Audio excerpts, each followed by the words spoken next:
Welcome everybody to the Cricket Exchange.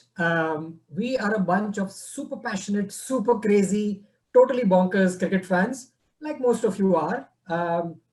We've all assembled here from different parts of the globe. We're all a bunch of people from IT backgrounds, sales and marketing, consultancy, media, etc. People spread from all the way from the UK to India to Singapore, right? That's what we are. Uh, I am Salim. You can call me Salu or Sals. I also have my partner in crime, Rohan, who is from the UK. And given that we are previewing the India England series, he's going to be the one on whom we're going to do a little bit of sledging. We'll come more to that. Also on the group is Abhishek, who is our in house expert and somebody whom we call Crickipedia. So, any and every statistic, any and every context flavor is something that Abhishek brings. And the biggest entertainment factor is from the guy who's the most quiet all along, Madhu. He's a local Bangalore Yo, boy, a long-time partner in crime. Uh, so a little bit about the group. Like most of you cricket fans, we've spent umpteen number of hours exchanging messages, watching highlights, cribbing and crying about playing 11. Why did this happen? Why did that happen? We figured that, hey, why don't we just get together and actually chat up and put up something for all of you guys. So here we are. We call ourselves the Cricket Exchange. Um, uh, and we feel that this is the place where a lot of cricket related stuff can be spoken and exchanged. And hopefully, as we go forward, this is also the place where we can collaborate and chat up with a bunch of you folks. So, what do we have for you folks? Essentially, we have three things for you in this show. We're going to talk about my buddy Abhishek will just do a recap of the famous GABA match. I mean, how can we not talk about it? Then Rohan is going to pitch in and talk to us about the likely playing 11 for this series. And Madhu, as always, will pitch in with a bunch of entertainment as we go along. So over to you, Abhishek. What do you think? Yeah, Have so you recovered it's from the of Gabatoir course breach? not. No ways. Absolutely, I have not recovered yet. It's been 7 days. I remember last Tuesday during this time where we were, and we were just going on Twitter, on all the possible channels, and all the possible videos, and it has still not sunk in. Honestly, this is that there was just a miracle, and it means so much to all of us. And probably that might be, now that India England series is coming up, that's a good way to get over the Gabatoya heroics and finally move on. And probably starting off with this discussion, we can start off on our next journey on the India England series. So before that, I would like to know from all of you I think we've spoken enough about Gabba. Okay, we all know it now. Everybody knows what happened and everything. I've explained to so many non-cricket lovers as to why this is so much special for us. But in a short word, in very few words, maybe all of us can just explain what it means to us. I think this means, to me, this means much more than the World Cup win. Winning a test series abroad has always been a dream for all of us, because that's something which we haven't done well. Okay, and to do that with in these circumstances and this sort of a team, I think that calls for massive celebrations. So I would like to know what it means to each one of you. Maybe the passionate Madhu can start off with. yeah, sure. Abhishek, we are so used to calling you Koku. So I think, like you summed up, GABA was brilliant, but it was summed up well, as a crescendo. How we lost the first game with 36, and then from there moving on to Melbourne victory, then fighting Sydney battle, and towards the end with the breach of the Gabatoir. So unbelievable and surreal. And I mean, given how 2020 has been in terms of COVID and the whole stress all around the globe, especially for sports fans, where we were locked up without sports and entertainment, and much of our discussion fell flat without sports, as you know that. So, in the context, this was phenomenal. I would call it phenomenal, and And of course, not to forget all the drama that happened with Indian cricket. Although it was not an unplanned drama. Of course, Kohli leaving after the first test, and then Rahane. Most of us cricket fans have secretly been wishing for Rahane to be the test captain. So to see Rahane perform the way he did with the team, with the quick changing team circumstances, unbelievable. You're absolutely right. Maybe for another month, we'll still be in such mood and festivities for sure. And nothing Just better. We can't have a better build-up moving on to. I think we've lost Madhu. I think Madhu, are you there? Yeah. I just think Yeah, I can hear you. he's sounding a little drunk, so I think he's still intoxicated by GABA. Let's I wanted just to pitch in here to what Madhu says. Can you imagine, Madhu, that it all started off, this entire sporting thrill started off in Dubai with Tewatia, and it continued till GABA, and that's what keeping us going. Totally, And that's been phenomenal. I can't imagine how we survived all those months without live sport from April to August or so. So that's, in fact, hats off to everyone who made this happen. Somebody beautifully summed up that the entire India-Australia series is where India did a Tewatia to Australia as a series. That's right. Rohan, I know you're a big movie fan. So do you see shades of Jo Jeeta Bhai Sikandar in this series, Vin? Well, yeah, absolutely. So nothing that I can now say has not already been said, right? I would just still say it.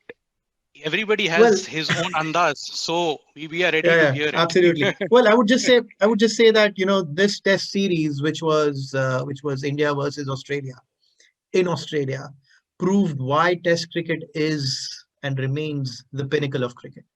It is absolutely the format which for me has always defined cricket. You get to see absolutely fantastic, very high quality bowling, high quality batting, rigor and intensity for extended periods of time. You get to test people's resilience. You are tested in conditions that are not familiar to you, right? In cricketing circles, we have this saying, right, that cricket conditions ka khel hai. If India goes to England, India's going to lose. That's what you expect. If England comes to India, England is going to lose. That's what you expect. Nobody expected us to win in Australia because we were playing in Australia. Forget about us not having our top 11 players when it comes to playing a team of 11. It was ridiculous how we still managed to win. Even with the full team, we were the underdogs. If you see it, even with the full team with Kohli, Bumrah, and everyone, Shami, Ishan, everybody played. I would have still not given India any chance, especially at the maybe we would have. I would have said we will lose 2-1 or so, but winning 2-1 against this team. Yeah, it really was.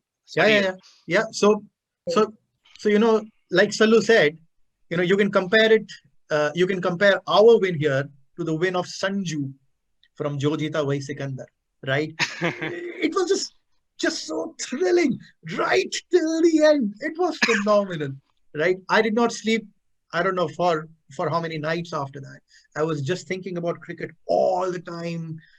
I'm sure like all of you as well, we can go on and on and on about this, right? So perhaps now is the time for us to move on and focus on what lies ahead, right?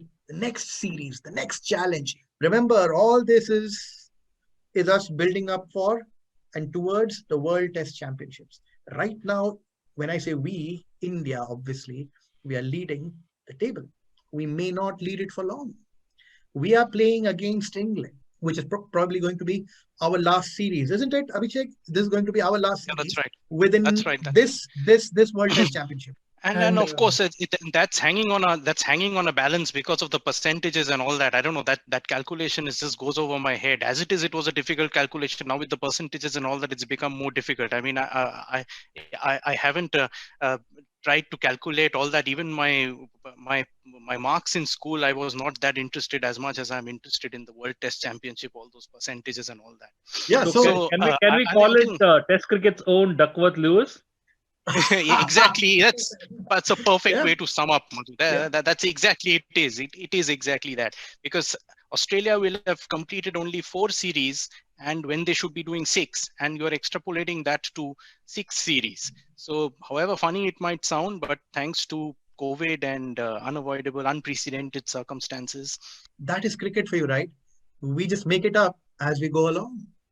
Goku, just a question for you guys. I mean, now that we're talking about the whole, the PCT, I mean, isn't it a bit bizarre? At least maybe all of us, in all probability, root the Indian team, but there are quite a lot of other teams, whose points are higher, but their PCT is much lower, and therefore they're, down the table because of that. I mean, I mean, WTC has brought in competitiveness and possibly woken up fans to look forward to their team, how they fare in a championship. But then some teams as well as some fans may be feeling a little let down. Spirit with which the PCT system was, I know we're digressing into the points table, was to ensure that if there are teams who may not have played enough number of matches per se, is there a different metric to see what has been the conversion rate, right? Have they won enough matches in whatever number of matches they've played? So that's the spirit with which they've done it. The main thing is that this year,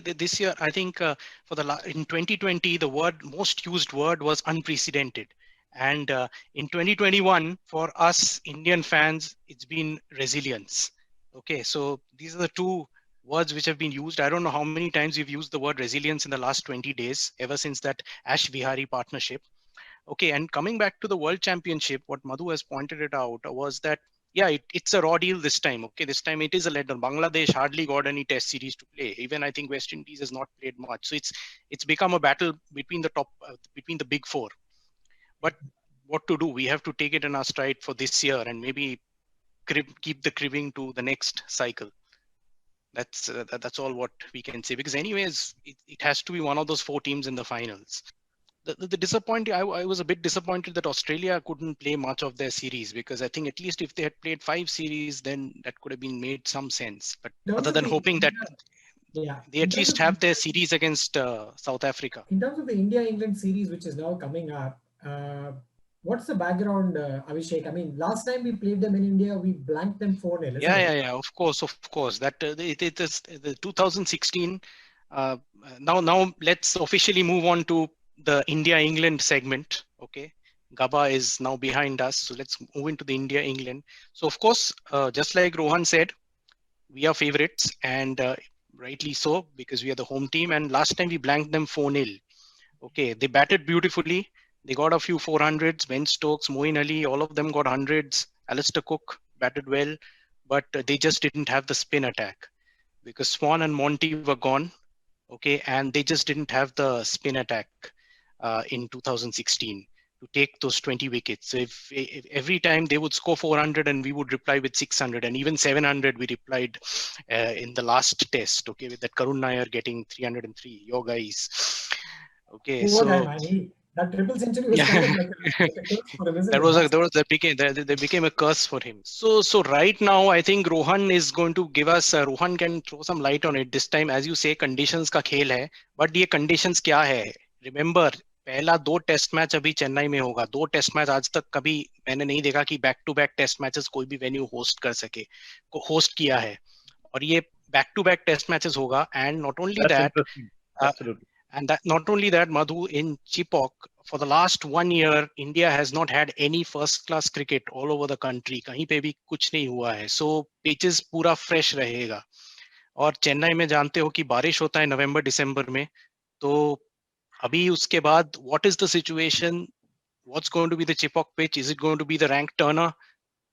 I don't think so, because it's too fresh to turn from the second day or third day onwards. So only the Chennai heat can cause it to probably break up. Maybe in the third day, Rohan can give his technical inputs here. So that might just even up the contest a bit. Yeah. So all that. I mean, we can say all we like about cricket being conditions ka khel, right? But at the top of that WTC table, all 4 teams are extremely competitive across conditions, right? So India went to Australia, gave them a run for their money, right? I fully expect England to do that against India as well, particularly after the 2-0 drubbing that they've given to Sri Lanka, the match that finished yesterday. A few hundred kilometers from Chennai. See, as I said, the big difference is just like when India went to Australia and when India goes abroad, people just question one thing: Are we able to take 20 wickets? So batting तो संभाल लेंगे, कुछ ना कुछ grit, resilience ये सब दिखा के संभाल सकते हैं. ओके, वॉशिंगटन सुंदर can come and hit a 6 without even looking at the bowler. वो लक में हो सकता है, but 20 wickets you cannot be lucky. You have to be good and you have to have a plan. So does England have the right ammunition to take 20 wickets? So That's that's the big yeah. question. So that's exactly where I was going to, right? So there are obviously two huge battles here, and I think the task is more uphill for England than it is for India, right? Of course. The biggest battle for England is going to be not taking our 20 wickets, but making sure that they don't lose theirs, right? Which is where their batting is going to come to the fore. And I fully expect the improvement that Joe Root has made in his technique to also help him in India. Now, obviously, I haven't got a bat here. Maybe next time I will do this. I will show you exactly what minor change he has made to his technique. Now, he might say that it is not a technical change. Others might say that it's not a technical change. It's just, a little fiddly, twiddly little change. But that makes a huge difference when you're playing against spin on a spinning track. And we saw how he has scored 460 runs in 2 test matches. A phenomenal run, right? And we all know how good he is. But he's not the only one. Whatever he's doing, he's bound to talk to his phenomenal teammates about it. England, remember, are the reigning ODI world champions. They have all the talent, to beat any nation, to beat any team across conditions, right? Next time, probably we'll talk a little bit more about the technical aspects of how maybe they can go about countering spin a lot better than they have done, over the last few decades, if you like. The first big challenge for England was that, which is not losing the 20 wickets, thereby taking a defeat out of the question. The second challenge is for them to take the 20 wickets. Now, who is going to be able to take those wickets for them? Obviously, there is Jimmy Anderson, right? There is Stuart Broad. I don't know who out of the two they are going to be resting. There's only one of Broad and Anderson will be playing, so that's what I gather, because Jofra Archer is going to be a certain team. Correct. So therefore, we will have either Jimmy or Broad with Jofra Archer, right? And then Ben Stokes will be their third seamer, obviously. Yeah. But they will still have the ability to play 3 spinners because they have Moeen Ali as well, who is like a bowling all-rounder for them. He also made 100 against India in 2016, didn't he? He's got a tremendous record against India. Yeah. So you can imagine that this likely 11 that I have just put up on your screens there, this is a very, very, very strong team. Now, obviously, at number 2, I have put Rory Burns, right? It could be Burns, it could be Dom Sibley.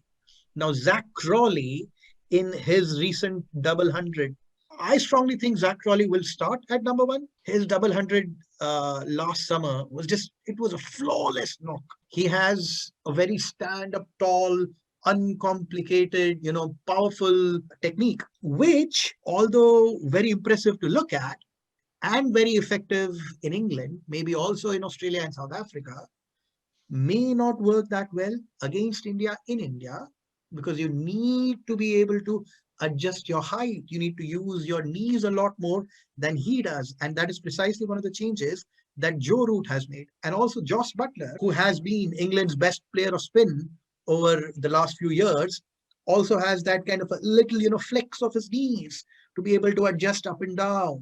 So there are going to be question marks.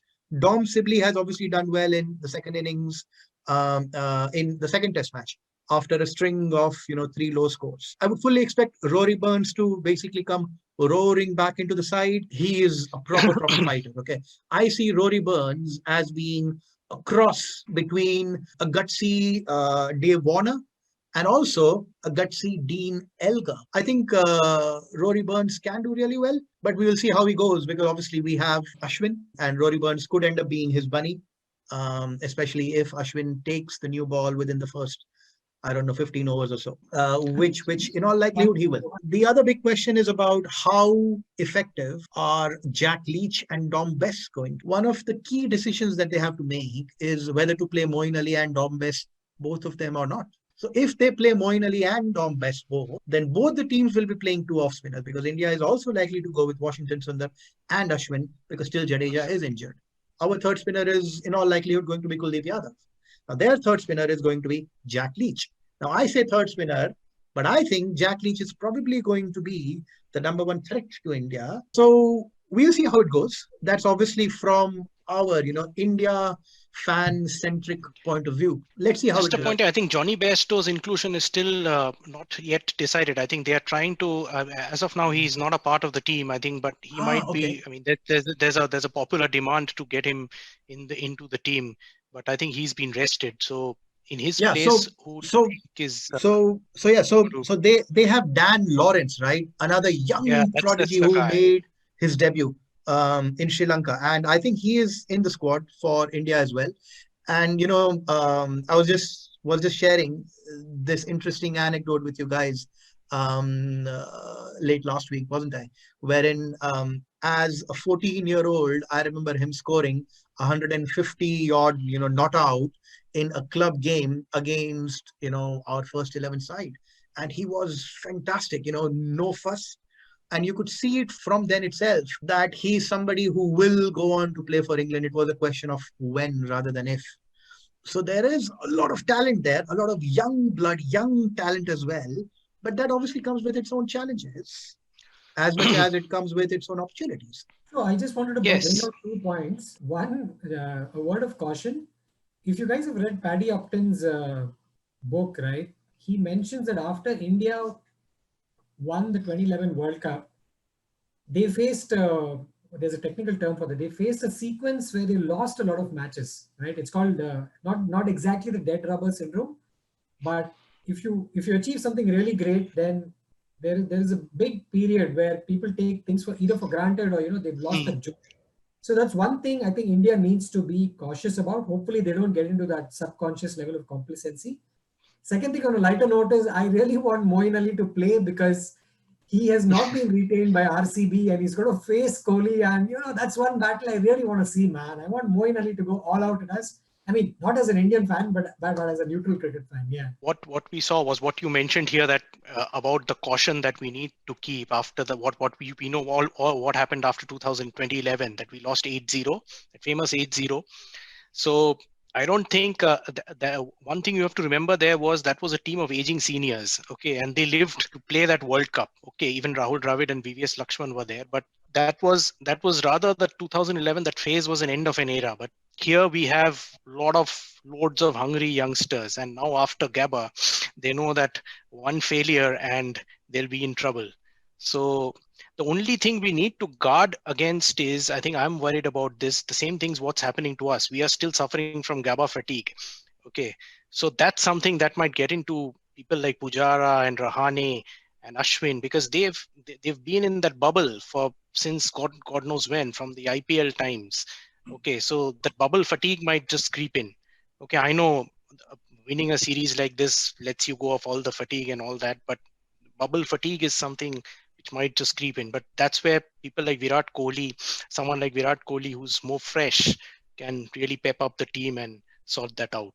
Sometimes on a lighter note, again, I don't know if the team really wants the pep up from Virat Kohli. Sometimes him not being there might be a big factor. And that's not going to work all the time. Right now, probably this is one time when India needs Virat, because to lift the energy and get the energy back probably after that, because a lot of people are going to have that bubble fatigue. Imagine Pujara has been belted 11 times just 20 days back. If there's anybody who wants to rest and just chill out, it's him. I fully expect Virat Kohli to have a huge positive impact in this series, not only with the bat, but I fully expect him to have a lot of positive vibe kind of an impact on the team morale as well as captain. I think this is the Australian series is a start of something special that we are seeing here, rather than something to guard against. I think, well, obviously there are always going to be pitfalls that we should try and avoid. But I think this is deep down, I do think that this is the start of something really, really special. And I think this team is probably what we're seeing is, now I don't want to eat my words, but I think this is what This is, the West Indies of the yesteryears, Yeah. the Australia of, the 90s and the early 2000s. I think that is what we are seeing with this Indian team. I wouldn't like to eat my words, and I don't want to jinx our team here, but I strongly think that is what is going on. The Duke's ball will decide that, Rohan, later that year, later this year. But as we we are still discussed, clueless about the Duke's ball. as we discussed, right, our test matches in England, where we will be using, or we will have to use the Duke's ball, are not a part of this World Test Championship. They are a part of the next WTC. So it will my not friend, have any impact on this WTC, and therefore if our run is, in all likelihood, going to probably come to an end in Lords, right? So one quick question, right? For the WTC finals at Lords, will we be using Dukes, or are we going to use Kookaburra? it's Kookaburra, it's an ICC tournament, so I Ooh, don't think that's so there you go. That levels the field, doesn't it? Even if India play against England at Lords, it's going I to be think, New Zealand in all probability. So even even correct. worse.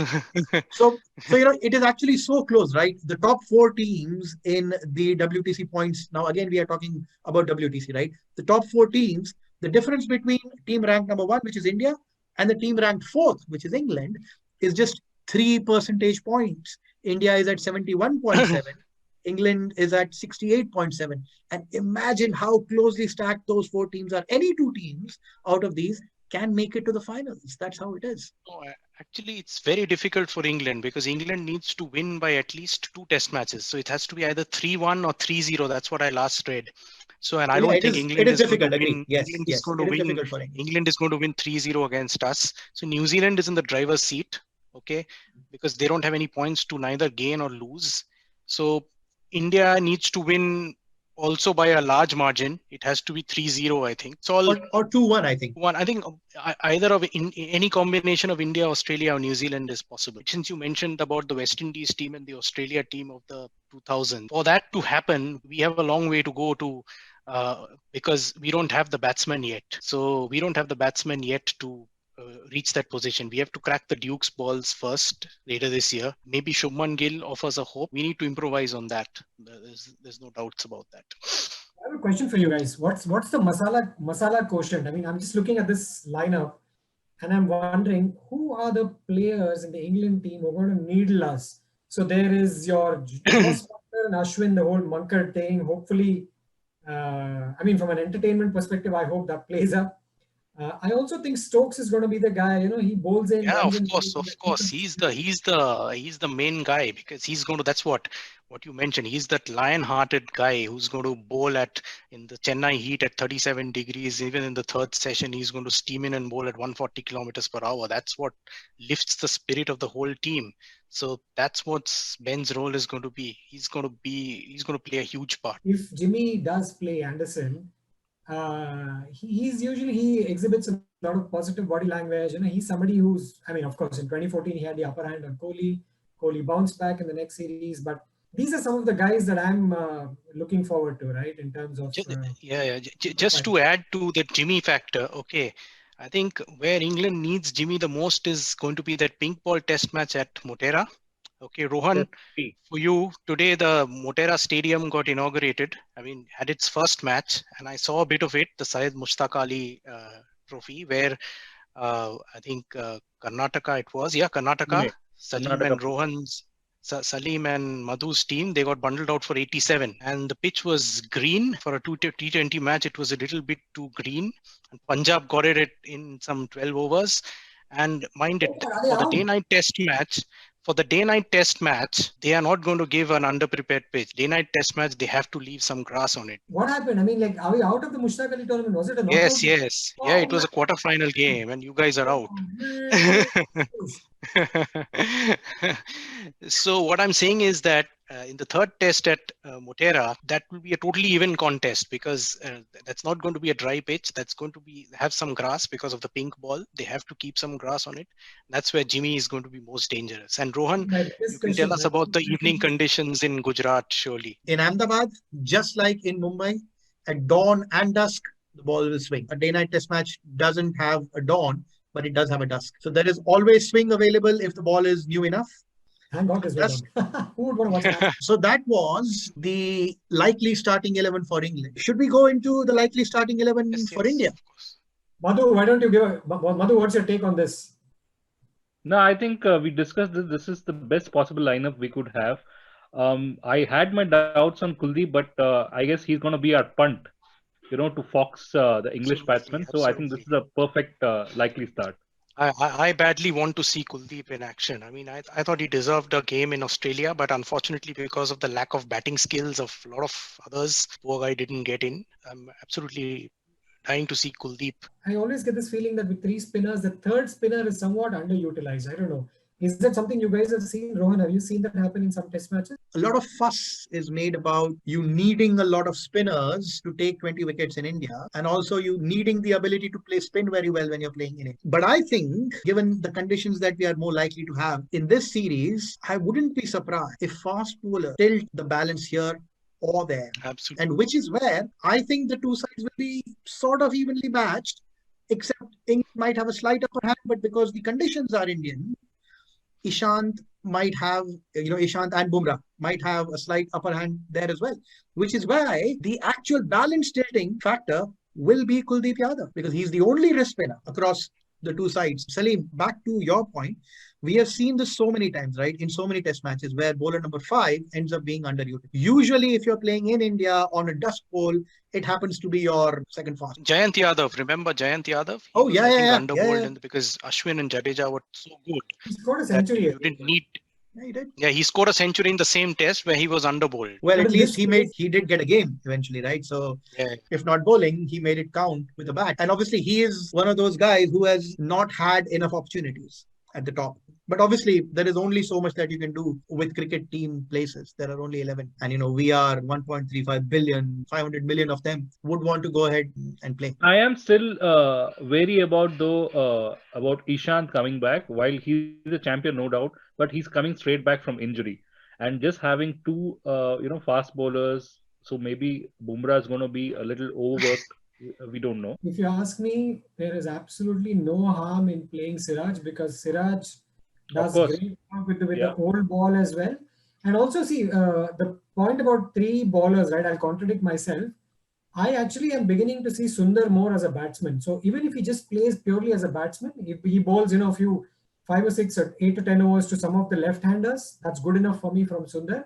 Assuming Ashwin's back holds good and Kuldeep keeps his emotional, quotient in control and doesn't lose his cool, I think then we're okay. And we play Siraj instead of Ishant. Mind it, another thing, Rohan and Madhu coming back to the combination. I think in the day-night test match, we are probably going to go in with 3 seamers. I think we have to do that. Yeah, sure. And that's a given. So one of the spinners will have to step out and probably drop Washington and get a specialist batsman in, maybe. That we can only see after the series progresses. I'm going to ask a touchy question to the Bong in our group. What about... I know, I can understand. I was just going to come to that. No, but did you see his interview? One of his interviews has actually been very un-Riddhiman Shah, like he's been aggressive.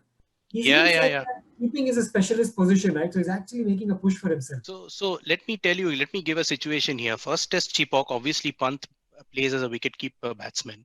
He grasses some catches with huge turn. Ashwin bounces and he grasses a few catches. Okay. Then what do? You can't drop Pant the batsman. Forget it. He sealed his place he deserves to be there as a batsman. So that's when you're going to face a very sensitive situation. If you can see the screen, if that happens and we have to play both Saha and Pant, you have to either drop Rohit or Rahane. That's when that will not happen. Tricky I think they drop Sundar. You drop Washington Sundar. Yeah, they'll probably play with 4 bowlers. Or they may just say that Pant is work in progress. Let's just stick with him. No, that you cannot do that. This is a very high profile series on the line, so you cannot do that.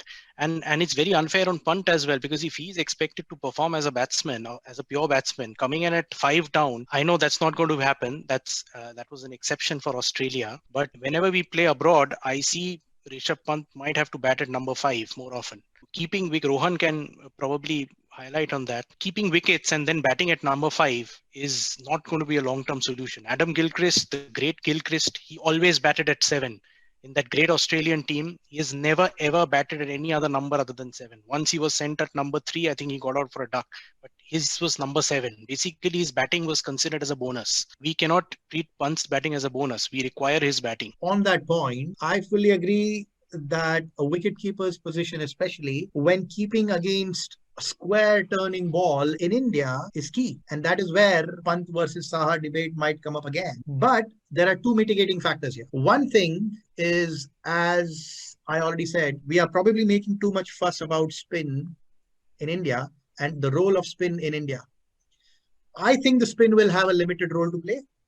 It will play a role, but not as much as we are expecting it to play. I think Bumrah and Ishant or Siraj, whoever plays, will have a huge role to play as well. The second thing is, Pant has been a keeper for a long time. He's improving as a batsman.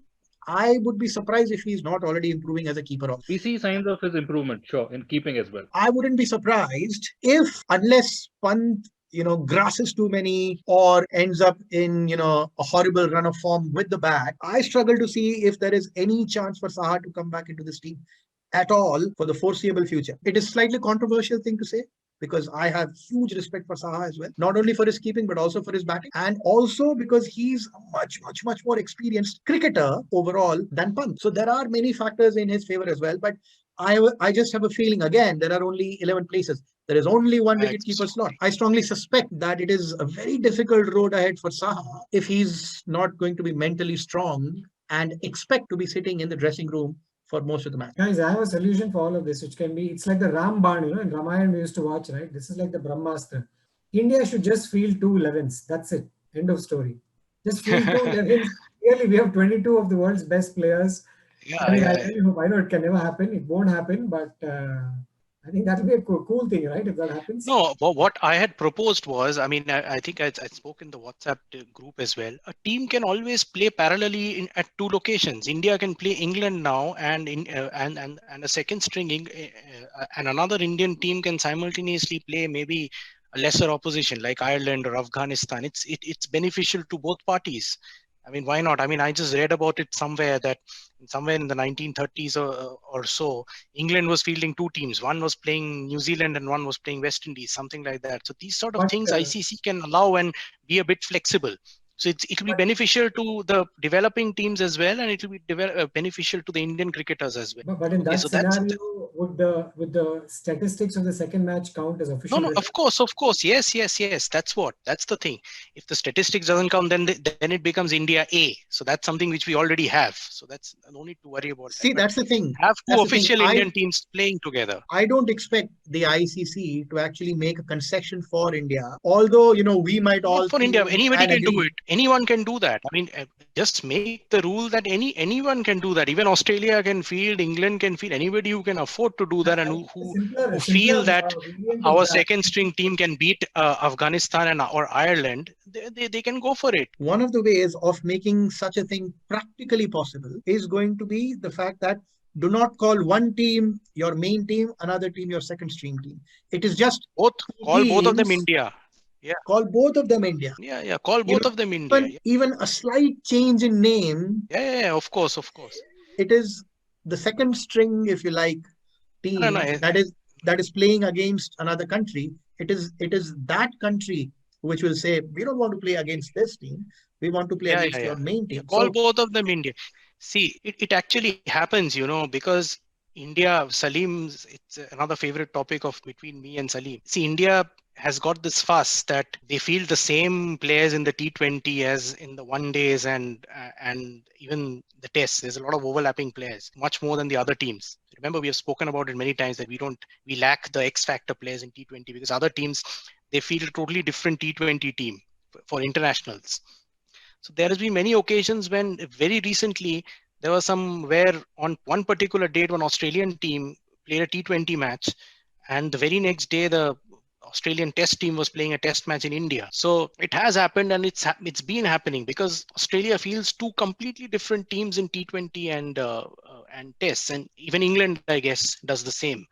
So these are the things we have to be flexible about because we have the talent going around, And it's going to be really unfair to those, to many people of the GABA 11, in fact, if they don't get to play in India colors, proper India colors. And such a thing can easily work. As I said, it's going to be beneficial to both the parties. For an upcoming test nation like Ireland or Afghanistan, that's going to be a big boom if today Mohammad Siraj and Washington Sundar or Shardul Thakur plays against them in Dehradun or whatever the home venue of Afghanistan is. And simultaneously, India and England can play a test match at the other venues.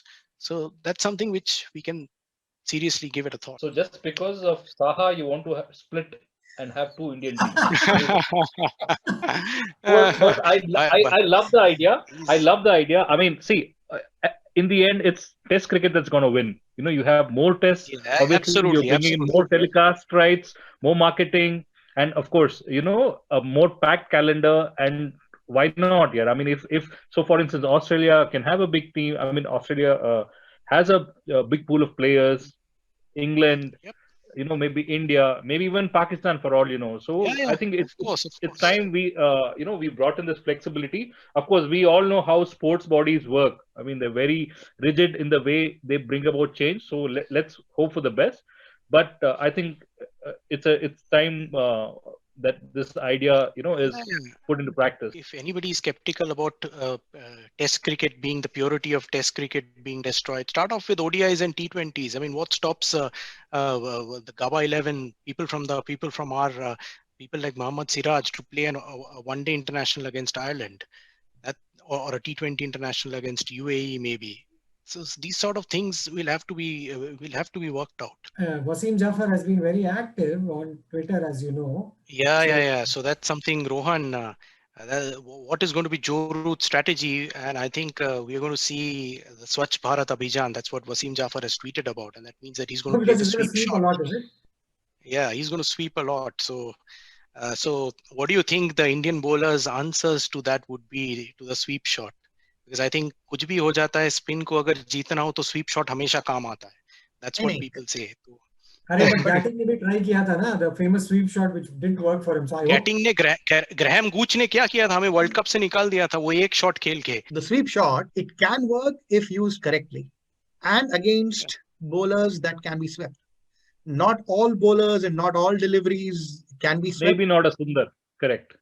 Yeah. So you know, maybe not a Sundar. Skiddy guy. Yeah. Maybe not a Sundar, and maybe also not Ashwin because of the overspin. Only against the right deliveries of Kuldeep because he's a wrist spinner. So a sweep shot, right? When it works, it is brilliant. Okay, but it is a highly risky shot, especially when the pitch is up and down.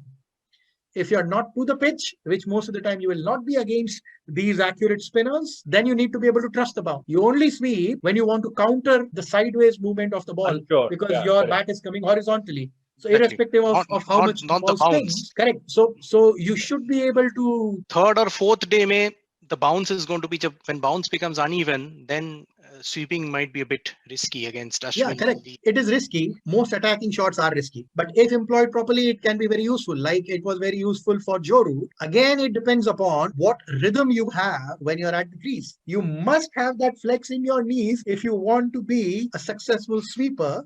Not a sweeper, but a sweep shot player against proper quality spinners on spinning pitches. You have to be flexible on your knees.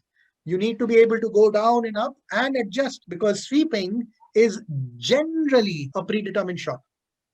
You're always waiting for an opportunity to sweep rather than reacting to a ball and then saying, oh, the only shot that I can play off this is a sweep. Now that can only happen at times.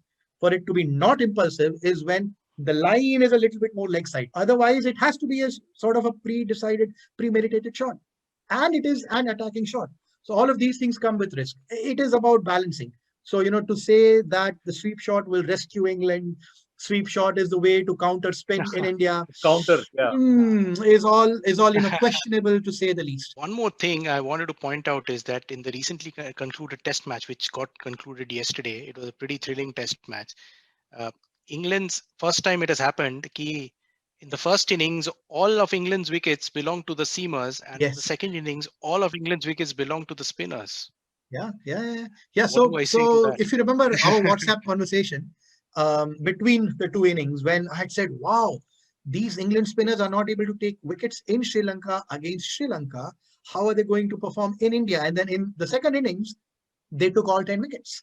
So again, back to our very first point, conditions ka khel. Conditions changed in Gaul as the match progressed. That is another huge aspect about Test cricket. Not only conditions are different between countries, between Test matches, between venues within a country, but also within a Test match across days. Conditions change. How do your bowlers and your batsmen adapt to those conditions? That is one of the key things about Test cricket, isn't it? But in this particular case, I mean, I haven't seen the England-Sri Lanka series. I watched the highlights of 1 or 2 days, but what I read are the tweets which people write, like Michael Vaughan and the others who are watching involved with the series. I think both the first innings of the first Test and the second innings of the second, when they were bowled out for 130 odd and 126 odd, I think it was Sri Lanka defeating themselves.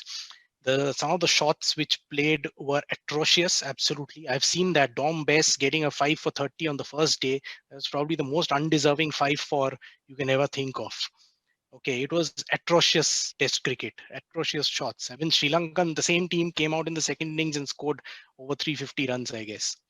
Yeah. So too much should not be read into the performance of the England spinners. They're still to prove themselves. As you said, that it was probably the Sri Lankan batsmen who were defeating themselves. Not that different from Adelaide 36 all out. Maybe slightly different, but not that different. No, right? Absolutely not. Adelaide 36 was a killer.